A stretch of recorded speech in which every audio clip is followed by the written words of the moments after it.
Mga premium. Iba-iba pa naman.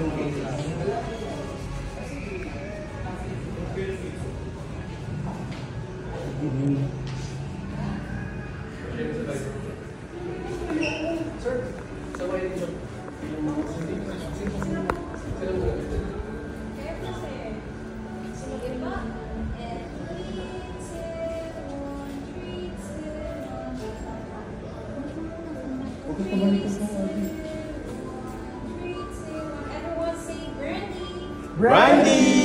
Achacha! Ikaw. Ikaw.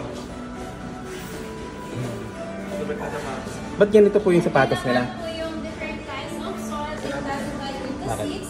They super ka lang daw yan. sa Andalusia po. They use the soil for growing the grapes po. But not all soils are suitable for growing the Palomino variety of grapes po.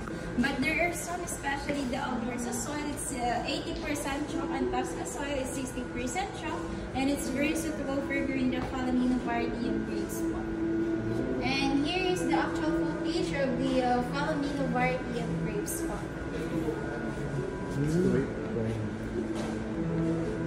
Ngayon ko lang talaga na grapes pala siya. And this side naman po, this all Bibles date from the year 1979 through year 1950 po. And part po ng Botany Evolution, the alcohol content decreases from 40% alcohol content by volume, and for the latest 2015 po, it's 36% alcohol content by volume. And ito naman po sa ilalim, ito naman po it's a margin of the stones. It is for margin of the caso. They use the stones to stabilize the barrel during ship naman po, para hindi po gagalaw po yung barrel po. Barrel yung nilalagay ng bala? Ah, chacha! Galing. Tapos ito naman po yung LED na nakapatay, kaya black and white po siya, ay naka-black po siya. Bakit kaya lumaba? Ay, ito yung ano. May procedure po sila sa kasi Ano din ba si ate? Yung ginaganon? Yung sapatos spray na ginagamit. Ayun. Sorry, na-late ako eh. My bad, But my for bad. now, they use a machine. Machine na. Nakatuting ko lang eh. Pwede pa ulit.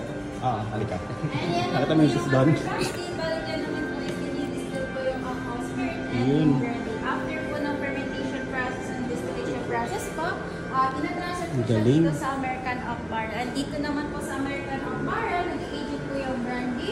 Yung criteria po is aging tawag. So 0 to 3 months po ito.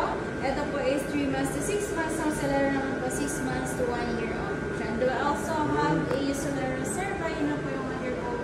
3 years old, 5 years old. We also have a Solera Grand Reserva. Yun na po yung 10 years old, 18 years old, 30 years old. And ito naman po sa kabila is sa Solera System po. Makikita niyo po yung sample ng firing po. After po ng fermentation distillation process po, dito po yun, nag-form yung American oak barrel as well, nagiging ugi-ugi dito po yung brand. Kasi kung lumabas po siya sa fermentation and distillation process, is colorless po. Pero pag start po siya dito sa firing po, doon na po siya nakaform ng kulay po. This is sample of firing na po sir.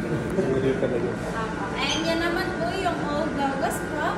And sa ilalim, ito naman po yung ginagamit nila na bottling machine sa pag-refill po ng brandy sa bottle. Nag-stop po yung aging ng brandy kapag na-transfer po siya sa bottle.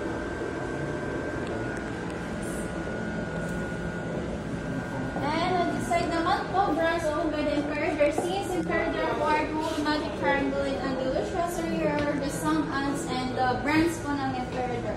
Dinili po ng Emperor yung Fundador year November 30, 2015 sa halagang 285 billion euros. So kung i-convert po siya ng peso, it's 13.8 billion peso po.